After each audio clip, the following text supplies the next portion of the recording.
Sublimação. Ivone A. Pereira, pelos espíritos Leon Tolstói e Charles. Capítulo 1. Obsessão. Leon Tolstói. A observação demonstra que no instante da morte, o despreendimento do perispírito não se completa subitamente, que ao contrário, se opera gradualmente com uma lentidão muito variável conforme os indivíduos.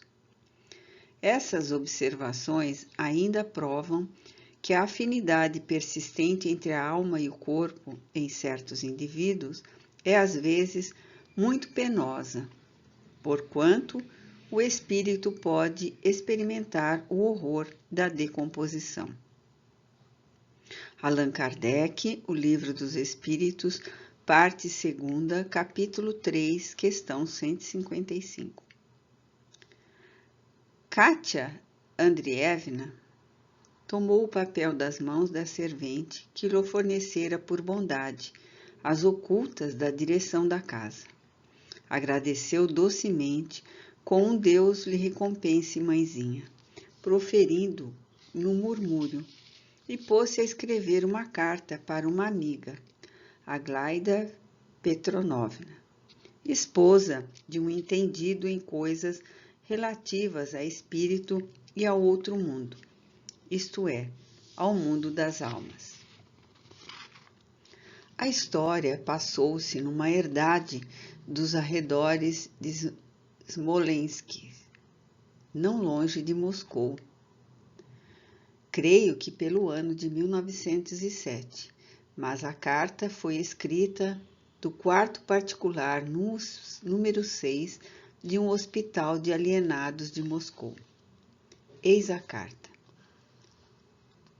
Minha querida amiga Aglaida Petronovna, parece incrível que depois de tantos dissabores suportados de confusões e expectação, meus verdugos, a minha família, se preferes, viessem a me enclausurar num quarto, o mesmo de onde escrevo, como uma única janela, e esta mesmo gradeada com varais de ferro batido como janela de presídios.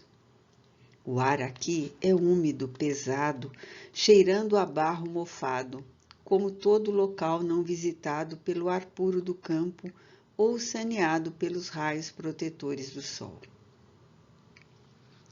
Tirito de frio neste cubículo escuro e opressivo. Meus dentes se entrechocam. Não sei se de frio ou nervosismo por me sentir tão só. Meus dedos endurecidos mal têm agilidade para movimentar a pena e escrever. E daqui nem vejo o horizonte azul, senão estreita nesga pardacenta da atmosfera, onde não transita a viração perfumada de nenhum prado florido, nem os bandos festivos das andorinhas bulhentas, se bem que a primavera já caminhe pela metade do seu giro. E nem mesmo me consolam a solidão das horas, o rumor dos camponeses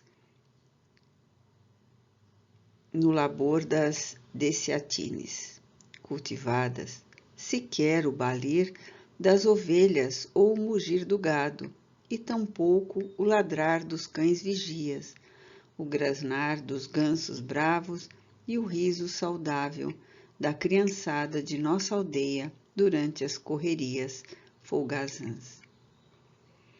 Tudo isso, Aglaida Petronovna, minha amiga, foi agora substituído pelo grito alucinado dos meus companheiros de infortúnio, pelo gargalhar dos histéricos aglomerados no pátio de recreio, pelas blasfêmias dos furiosos que enlouqueceram mesmo, com efeito, depois de tantos sofrimentos incompreendidos, de tanta violência e incongruência dos tratamentos aplicados a título de recuperação, e quando já não mais puderam resistir ao desgosto de se verem assim relegados do próprio lar, feridos pela saudade daqueles a quem mais amavam e que tão ingratos foram ao atirá-los a este local sinistro, em que se reconheceram sepultados vivos antes de enlouquecerem, porque minha amiga, aqui dentro, foi que eles realmente enlouqueceram. Ao aqui aportarem, eram apenas atacados por causas incomuns que os senhores doutores psiquiatras ainda não conseguiram compreender para debelar. Não sei, Aglaida Petrovna, minha amiga, se algum dia tentaste compreender o que seja, na realidade, um hospício de alienados. Mas estou autorizada a revelar-te que um hospício é a extensão de um inferno mitológico, que nem mesmo a imaginação ardente dos nossos prestimosos popes chega a idear. É de certo a filial, se não a casa máter, daquele inferno que os réprobos do outro mundo andaram criando com as fantasmagorias dos próprios pensamentos prostituídos pelos 7 pecados mortais praticados durante a vida. O que sei é que deixei de transitar por estes corredores imensos, pelas galerias e os pátios, para não mais cruzar caminhos com esses fantasmas alados, que junto de nós, os considerados doentes mentais, transitam por todos os cantos deste hospício. Uns em gritos alarmantes, como de réprobos, fazendo com que também gritemos pelo terror que suas ameaças odiosas nos comunicam. Outros desesperados, enraivecidos, vingadores diante das visões das maldades que sofreram no passado, induzindo-nos também a fúrias insopitáveis pelas revoltas que suas proezas nos despertam. E ainda outros, tão sofredores, feios e repulsivos, com seus olhares afogueados, suas vestes negras e rotas, seus mantos longos, quais sudários assombradores, que a loucura chega também a nós e nos pomos a gargalhar de horror e de terror, sem atinarmos por que nos rimos, quando tanto sofremos, sem podermos parar de rir, quando nosso desejo seria antes chorar. Tal como se nossos nervos, nossa mente, nossas forças vibratórias psíquicas todas se contaminassem de um vírus desconhecido da humanidade. Vírus psíquico que, sem afetar nosso sistema orgânico animal, arruína, não obstante, todo o nosso sistema de vibrações nervosas e irradiações cerebrais, reduzindo-nos à anormalidade a que por vezes nos sentimos constrangidos. Às vezes, minha querida Aglaida Petrovna, ponho-me a indagar de mim mesma durante as singulares conversações que ultimamente venho mantendo com individualidades aladas, desconhecidas que me visitam, infundindo-me coragem e esperanças que dias melhores. Indago, quem serão os verdadeiros loucos? Nós que aqui estamos aprisionados ou aqueles que levantaram este edifício tenebroso sem solicitar a intervenção celeste para nos curar, visto que eles mesmos se confessam incapazes de o fazer? Não sou louca, estou bem certa disso. Os loucos não pensam, e eu penso e reflito profundamente. Não recordam, ao passo que eu recordo até os brinquedos da minha infância, até mesmo as ingratidões com que os falsos amigos me retribuíram o bem que lhes fiz. Os loucos também não amam, enquanto eu sinto o coração estuante de santas emoções e saudades muito doloridas, a invocação do meu Teodor Teodorovitch.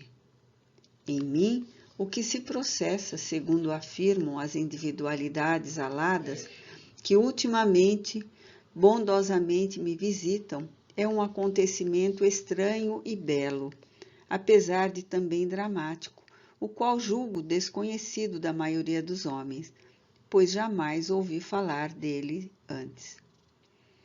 Vejo aqueles que já morreram. Aglaida Petrovna, minha amiga. Sim, vejo-os, falo-lhes, rio-me com alguns, convivo com muitos.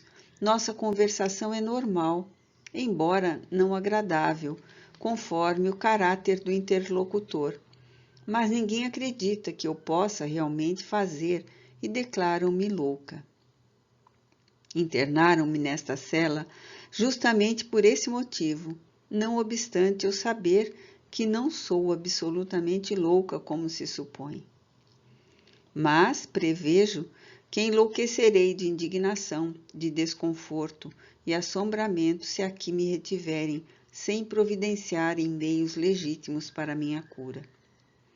Por que, Aglaida Petrovna, minha amiga, essas drogas que me dão a ingerir, essas pílulas, esses pós, essas tisanas e esses choques somente conseguem deprimir ainda mais o meu organismo e excitar minhas íntimas revoltas, aprofundando a preocupação que o sucedido Teodor Teodorovitch me vem causando, acontecimento que não compreendo, que me alarma, me confunde até o excesso da perplexidade.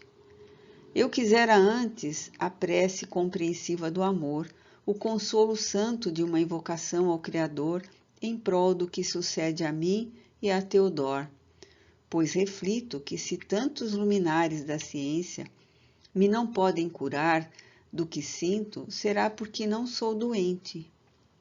Apenas me debato entre forças desconhecidas dos homens, conforme fui informada pelos meus bondosos visitantes alados, forças que somente Deus estará à altura de dominar para solucionar. Não sei se sabes como e por que vim parar aqui. Tudo aconteceu alguns dias depois do desastre ocorrido com meu Teodor Teodorovitch. Abalada pelo fato de sua inesperada suposta morte, durante uma caçada ao urso, como sabes, quando fora ferido no peito por um tiro de carabina, passei aqueles primeiros dias em crise de desespero que me desorganizaram completamente o sistema de vibrações nervosas, como dizem os meus médicos daqui. Não dormia, não comia e esquecia as orações a Deus para as tentativas da conformidade com a situação. No fim de 30 dias, mais ou menos, já exausta de sofrer, consegui adormecer pela noite adentro. Mas, passado algum tempo, talvez meia hora, talvez uma, não sei bem, despertei-me em sobressalto, ouvindo os gritos de Teodor Teodorovitch, chamando-me. Katia Andreevna, Katienka, minha querida, socorre-me. Eles sepultaram-me vivo, supondo-me morto quando estava apenas desmaiado. Salva-me, Katienka, a mim, teu prometido esposo, teu paizinho tão querido. Estou debaixo da terra, Katienka, preso numa cova do cemitério, sem poder sair. Levantei-me do leito em pânico, mas também louca de alegria, compreendendo que meu noivo tão amado estava vivo. E sob o impulso desse alarma, precipitei-me para fora do quarto. Vesti-me às pressas para não perder tempo, mas respondendo a Teodor, que continuava bradando por mim. Teodor Teodorovitch, já irei salvar-te, meu amor. Querido, meu esposo, meu paizinho. Sim, vejo-te, reconheço-te, sei que estás vivo. Ouço o que me dizes. Não morrestes. Não, irei libertar-te de tua cova. E chamava Mamienka e Batiutka para que me trouxessem uma picareta, uma enxada e uma pá e me acompanhassem ao cemitério, porque Teodor estava vivo. Chamava-me e eu devia socorrê-lo antes que a asfixia o envolvesse todo, causando-lhe a morte. Com os meus gritos, despertaram todos os de casa e estabeleceu-se indescritível conflito. Seguraram-me, detiveram-me à força, não me permitindo vestir-me decentemente, calçar as botas para tocar para o cemitério, pois era madrugada, e as últimas neves do ano caíam branquejando as ruas da aldeia. Debati-me furiosa, repelindo a opressão daqueles que não passavam de desalmados assassinos que sepultaram vivo o meu Theodor e agora me impediam de correr a libertá-lo. Mas todos conjugaram forças contra mim. Não me acreditaram, ou fingiam que não acreditar, quando eu lhe pedia que silenciassem um pouquinho, para também ouvirem os gritos de Theodor pedindo socorro. A mamacha chorava, ajoelhada diante do seu ícone, repetindo em curvaturas fervorosas: Senhor, meu Jesus Cristo, Filho de Deus, Redentor nosso, salvai a minha filhinha querida da loucura. A pobrezinha sofre pela morte inesperada do noivo do seu coração, a quem tanto queria. Salvai-a, Senhor, salvai-a. E prometo dar-vos 2 velas de cera de 1 metro cada uma, sendo uma por ela e outra por mim mesma. Meu pai correra para a rua dizendo que eu delirava e era preciso encontrar o doutor, apesar de ser madrugada, enquanto Ilha e Yakov, torcendo meus braços para trás, mantinham-me segura pelas mãos, forçando-me a uma imobilidade dolorosa. Mas na tarde seguinte, burlei a vigilância que me impunham e consegui sair. Levei a enxada, a picareta e a pá. Eu mesma atrelei o trenó ao cavalo branco, que é mais manso do que o cavalo baio, e guiei-o facilmente, coisa que nunca fizera antes. Ao chegar ao cemitério, fui correndo à cova ainda fresca de Theodor Theodorovitch, cansada do trajeto e tremendo de aflição. Lá estava ele saindo a meio corpo de sua cova, sem se poder erguer e livrar-se do montão de terra e pedras que o oprimia. Seus olhos estavam desvairados, abatidos, sua boca aberta, como esforçando-se por aspirar o ar, sem consegui-lo. Suas mãos crispavam-se, agarrando-se aos rebordos da cova, e as faces eram tão brancas e esquálidas que antes pareciam as faces de um fantasma.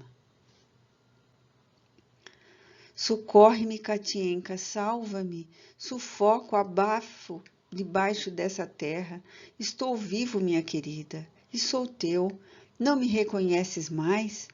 Eles me supuseram morto e me enterraram vivo.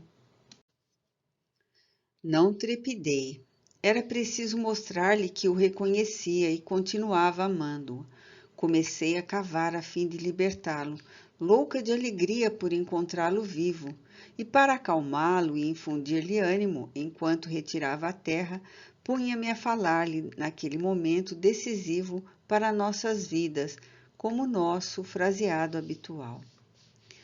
Estou aqui, Theodor Theodorovitch, meu noivo que Deus me deu, meu santo esposo querido, e já te libertarei depressa, esteja descansado. Mas um momentinho só, doçura da minha vida, meu paizinho, enquanto retiro esta terra com a enxada e a pá que eu trouxe, e voltarás comigo para casa, a tratarmos das nossas bodas, pois a primavera vem chegando, e estava combinado que nos casaríamos justamente agora. Coragem, coragem, meu Theodor Theodorovitch. Mas não consegui desenterrá-lo, porque chegaram meus algozes, ou seja, Mamienka, o Batiutia, Ilya Yakov, os vizinhos e até mesmo o nosso Pop, que é muito prestimoso para o bem do próximo, mas que desta vez me prejudicou. Eles agarraram-me, amarraram-me com umas cordas e me levaram para casa, numa horrível carroça, ao passo que eu gritava desesperadamente, pedindo que me deixassem salvar Teodoro Theodorovitch, que sufocava debaixo da terra. Mas não me atenderam. Eu tampouco desanimei, Aglaida Petrovna. minha amiga, porque o meu amor é forte como o vento das tempestades, invencível como o oceano, e não poderei deixar de atender aos brados do meu Theodor, que continua vivo e está sofrendo. Há dias, não sei quantos dias, às vezes sinto-me tanto esquecida das coisas devido à angústia e à aflição que me torturam. Mas há dias, como vês, cessou a neve e eu percebi que ela cessara. A primavera chegará finalmente. A voz do meu amado continua chamando-me, aflita, desesperada. Havia muitas noites que eu não dormia e me sentia consumida. Mas, mesmo assim, sem dormir, parecia que eu sonhava, e então ia à beira da sepultura de Theodor visitá-lo. Via-o desesperado e ouvia que dizia desfeito em pranto: Vê, Katienka, minha mãezinha, sucedeu-me uma desgraça. Estou vivo e estou morto ao mesmo tempo. Sossobrei num pesadelo que me agarra com os tentáculos de um polvo a um ser humano, impedindo-me de raciocinar. Vejo-me dividido em dois, um sob a terra, o outro tanto sob a terra como acima da terra. Um está vivo e o outro está morto. Não compreendo nada. Algum inimigo desalmado andou praticando bruxarias contra mim. Quem sabe foi o Nikolai Prokofitch, que gostava de ti? Ou, quem sabe, foi o Ivan Semione, que andou cobiçando meu cavalo de corrida? Sim, enlouquecido e desespero, sem nada entender do que me aconteceu. Estou absorvido por uma demência que nem o inferno existe. Socorre-me, Katia Andreevna. E se é verdade que me amas, chama os meus irmãos, os meus amigos de cavalaria, os vizinhos, a polícia. Liberte-me deste pesadelo inexplicável. Sonhava, e tanto sonhava assim que há dias saí resolvida a tudo. Fazia sol e percebi que o céu estava azul e diáfano, com as árvores engalanavam-se de folhas novas. A neve, desfazendo-se, gotejava das cornijas das casas e dos galhos dos pinheiros, formando ribeirinhos lucilantes pelo chão, a luz fluida do sol, enquanto os passarinhos irrequietos saudavam a nova estação do ano, desferindo seus alegres gorjeios. Era a primavera voltando, e meu casamento com Theodor Theodorovitch deveria realizar-se agora, nesta primeira semana festiva. Quando cheguei ao cemitério, as andorinhas saudaram-me com seus tumultuosos alaridos, escondidas entre os braços dos ciprestes, e eu compreendi que elas, solidárias comigo, cantavam para me alegrar, dizendo assim: Lá vem Katienka, noiva feliz, buscar o marido que Deus lhe vai dar, para com ele casar.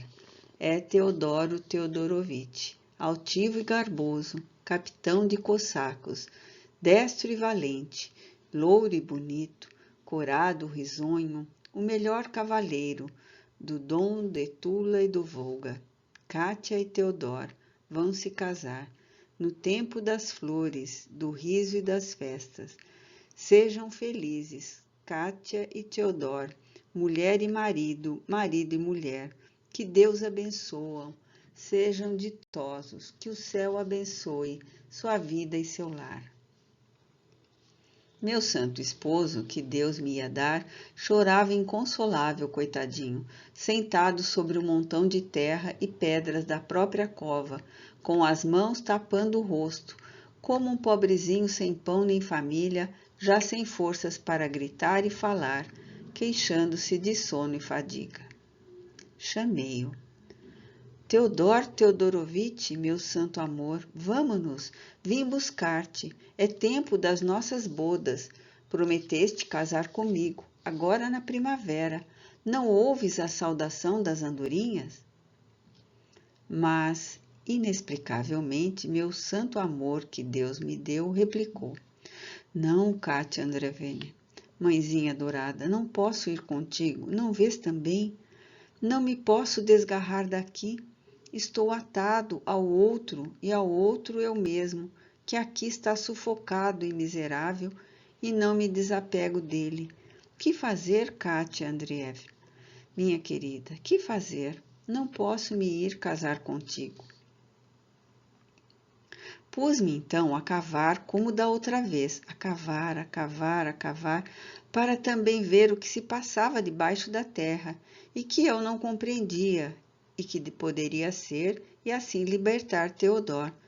Mas de súbito veio correndo o coveiro do cemitério com uns modos brutos e assustados para me atrapalhar.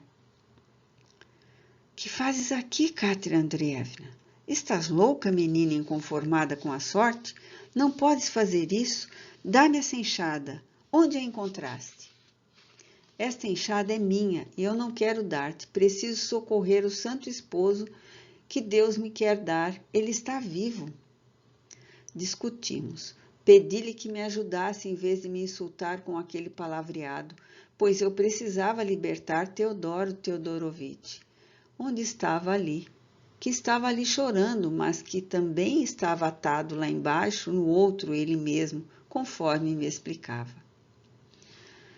Riu-se de mim o desalmado coveiro e respondeu que Teodor Teodorovitch estava morto e bem morto, e agora só precisava era de rezas e missas para se salvar do inferno, e não de enxadas e picaretas, porque nem enxadas nem picaretas seriam capazes de fazê-lo tornar à vida ou libertá-los das garras dos próprios pecados.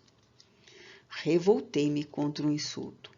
Vai-te daqui, Satanás, sai de perto de mim. Vai-te para o inferno, onde é o teu lugar, e deixa-me em paz para cumprir o meu dever de esposa, respondi eu. E chamei o assassino e infame caluniador e pérfido e atirei-lhe pedras para que se afastasse. Respondeu que chamaria a polícia se eu continuasse com aquela brincadeira de desenterrar meu noivo, pois eu estava demente, endemoniada. Era uma herética que profanava sepulturas.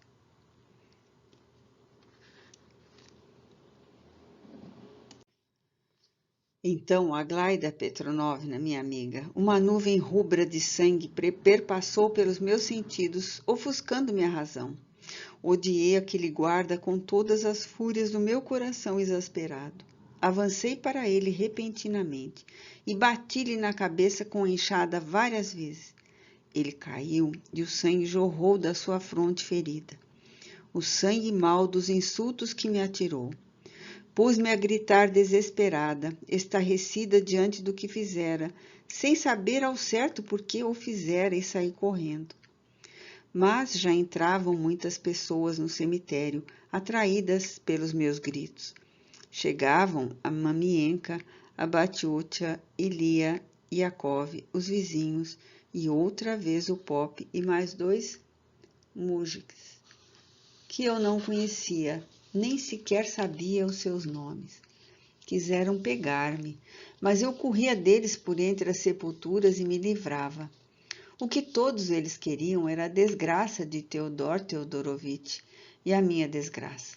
E somente conseguiram apanhar-me porque tropecei num montão de pedras e me despenhei no chão estatelada. Amarraram-me então novamente com as mesmas cordas e puseram numa caleça fechada. Os mujiks, 2 homens fortes e fedorentos, iam dentro comigo, vigiando-me, não sei porquê, pois eu continuava amarrada com as cordas e nada poderia tentar contra eles ou contra ninguém. Mas o Batiutia, que seguia montado no cavalo baio, acompanhando a caleça. Elia e Yakov iam nas mulas deles, e o Pop na boleia com o cocheiro, e muito humilde e serviçal o nosso Pop, não tem orgulho nenhum, sujeita-se a tudo para os serviços de Deus, que são os serviços da caridade. De vez em quando, o Batiutia chegava à cabeça à janelinha da caleça, olhava para dentro e gritava para os 2 mujiks chorando. Como está ela agora? Sossegou? Não lhe façam mal, paizinhos, pelas 7 chagas de Cristo, eu lhes peço. E eu via que ele chorava muito, falava chorando. Viajei durante muitas horas, não sei para onde, pois eu estava deitada no chão da caleça em cima de uns cobertores velhos. E finalmente cheguei aqui, nesta horrível casa. Pelos modos, isso aqui é um hospício, pois pensam todos que estou louca. Mas, Aglaida Petrovna, minha amiga, juro-te pelo amor do meu Teodor Teodorovitch, que não estou louca. Tudo quanto aqui relato é a expressão da verdade. O que se passa é que me aflige com a desgraça que contemplo. Teodor está vivo, chama-me, fala-me, pede-me socorro. Eu vejo-o, entendo-o, ele sofre, está alucinado, morto e vivo ao mesmo tempo, sepultado e não sepultado. Mas não posso socorrê-lo, não sei mesmo o que fazer aqui, internada, fechada nesta cela, ouvindo ainda e sempre as suas impressionantes súplicas. Salva-me, Kátia Andreevna, mãezinha querida.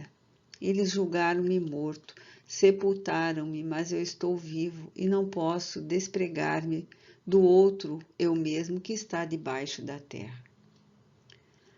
Tu, porém, Aglaida, que é esposa de um sábio, que tanto entendes os loucos e conhece os mistérios da vida e da morte, tu que és boa e compassiva e tão bem sabes falar com os verdadeiros loucos, eu não sou louca, e amansá-los, faze algo por mim, que estou sofrendo, e por Teodor Teodorovitch, que sofre ainda mais. Participa às autoridades policiais que me constrangem a viver num hospício sem que eu seja louca. Vai ao cemitério, leva a minha enxada e a minha picareta e liberta o esposo que Deus me quer dar da bruxaria que fizeram para ele. Faze-o, Aglaida Petrovna, eu te suplico pelo amor do Filho de Deus que morreu por nós, e aceita as bênçãos agradecidas do coração de tua amiga, Kátia Andreevna Katienka. 3 semanas depois, Katienka recebia a resposta dessa carta. A mesma serviçal amiga do hospital, compadecida com a história da pobre jovem que perdera um noivo num acidente de caçada ao urso, mas supunha-o enterrado vivo, expedira a primeira carta à destinatária e agora prestava-se intermediária para a resposta. E Katienka, tomando a carta das mãos da serviçal, leu o seguinte: Minha querida da Kátia Andreevna, a alma humana é imortal, minha amiga. É por isso o teu Teodoro Teodorovitch continuará a viver a vida sublime do espírito, sem jamais se aniquilar na absorção do nada. Seu corpo de argila, cálcio, ferro, hidrogênio, etc., esse sim retornou ao seio da terra, de onde se derivou. O que se passa, Katienka Andreevna, minha amiga, é que tanto te confunde e desorienta, é que nem sempre a alma das criaturas está preparada para a chocante renovação que a morte do corpo de argila a ela impõe, e por isso se detém na perplexidade em que o santo esposo que Deus te queria dar se deteve. Ele era um homem do mundo, rude, capitão de cavalaria cosaca, materialista, esquecido das coisas de Deus, sem aspirações divinas, sem fé nem caridade, e morreu violentamente. Fatos que perturbam profundamente uma alma após o seu escapamento do corpo de argila, tornando-a atordoada, sem conhecer onde e como se encontra. Mas isso é uma crise passageira na história de uma alma que regressa à imortalidade, minha amiga. Crise que a sucessão dos dias corrigirá e que a própria realidade do fato explicará ao recém-falecido. Possuo, com efeito, aquele dom espiritual de falar com a alma dos que já morreram e me entender amistosamente com elas, dom do qual os Atos dos Apóstolos dão notícias, e consegui falar muito serenamente com a alma do teu Teodor Teodorovitch. Ao receber tua carta, visitei o seu próprio túmulo conforme sugeriste. Mas em vez de usar uma enxada e uma picareta a fim de socorrê-lo, libertei-o da incompreensão em que se asfixiava com orações a Deus em sua intenção, falando-lhe outro sim de coração franco e amoroso sobre o que se passava com ele. Disse-lhes que sim, morrera o seu corpo de barro e limo, mas a alma não morrera porque é imortal, e apenas se sentia mental e sugestivamente preso a esse corpo a que se habituara durante a existência, mantendo-se confuso num período de transição, fato natural no decurso do importante acontecimento. Que, ao contrário do que ele supunha, em vez de jungido ao fétido de uma sepultura, ele poderia agora evoluir em aquisições superiores, singrar os espaços e percorrer o infinito, porque já liberto das cadeias de um aprisionado carnal, bastando para tanto renovações mentais em si próprio, e também reeducação do sentimento, afinando-o antes com o diapasão do respeito a Deus e não continuando submerso na treva de preconceitos prejudiciais. Teodor refletiu sobre minhas exposições, compreendeu os fatos que antes lhe sabiam a bruxaria, despertou do pesadelo da mente aparvalhada pelo trauma da morte violenta. Libertou-se da perplexidade, aceitou o acontecimento da sua morte corporal inesperada, resignando-se ao inevitável. Aceitou, outro sim, o ingresso no mundo dos espíritos, nossa verdadeira pátria.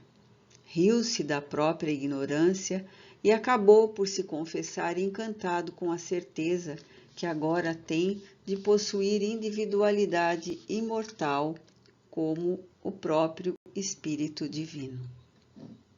Kátia, minha amiga, será bom que saibas que também possuis o dom espiritual de ver os mortos e com eles falar, embora eu ignorasse até agora.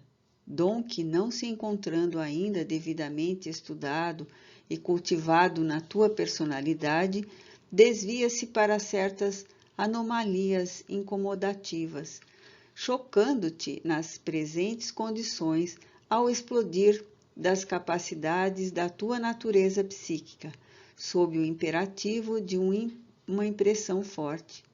Mas também essa crise é passageira e depressa te reerguerás da anormalidade que sofres no momento por Teodor Teodorovitch. Encaminhado para a situação normal da existência espiritual, não mais te perturbará com seus clamores e futuramente até poderá auxiliar-te a ser feliz no decurso da vida. Procura, porém, repousar para te acalmares. Sê passiva ao tratamento médico, pois teu sistema de vibrações nervosas foi abalado e necessita desse tratamento. E, acima de tudo, volta-te para Deus por meio da oração humilde e confiante. Recomendo-lhe a alma do teu noivo, que, com muito bem me lembro, o coveiro a que agrediste, necessita de votos compassivos e bênçãos de amor para se desvencilhar das lembranças dos maus hábitos adquiridos no estado humano e poder elevar-se na conquista da vida eterna. Resigna-te ao imperativo da lei da criação, pois não és a única pessoa neste mundo a ver morrer um ser amado, certa, porém, de que a morte realmente não existe em parte alguma, que tudo se transforma e evolui na ressurreição sempiterna, marchando sempre para a glória dos milênios. E dia virá em que reencontrarás o teu Teodor Teodorovitch e envolver-te-ás no seu amor, se não na presente vida, ao menos em outras, que o Eterno vos concederá a ambos por acréscimos de misericórdia, pois o ser humano deve ser digno e heróico, diante dos fatos amargos da existência, porquanto a revolta é apanágio dos fracos e desequilibrados de raciocínio e de caráter. Ao deixares esse hospital, porque hás de deixá-lo, bendito refúgio onde te refazes dos abalos nervosos, derivados das infiltrações nocivas da mente perturbada de Teodor sobre a tua mente passiva, procura amar novamente a um outro noivo que Deus te há de dar, porque, minha querida Katianka Andreevna, o coração humano, criado para evoluir até integrar-se no coração divino, foi destinado a desdobrar-se infinitamente nas funções sublimes do amor, e por isso jamais poderá renunciar à glória suprema de amar e ser amado. Tua, do coração, Aglaida Petrovna.